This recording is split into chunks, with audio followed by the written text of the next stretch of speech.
Hello everyone, how are you doing? This is MD Tech here for another quick tutorial. In today's tutorial, I'm going to show you how to move your Google Docs spreadsheet to a different folder.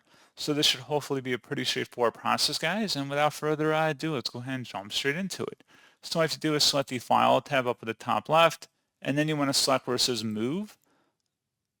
And then you can move it to a different folder on your Google Drive, or you can also view all locations as well.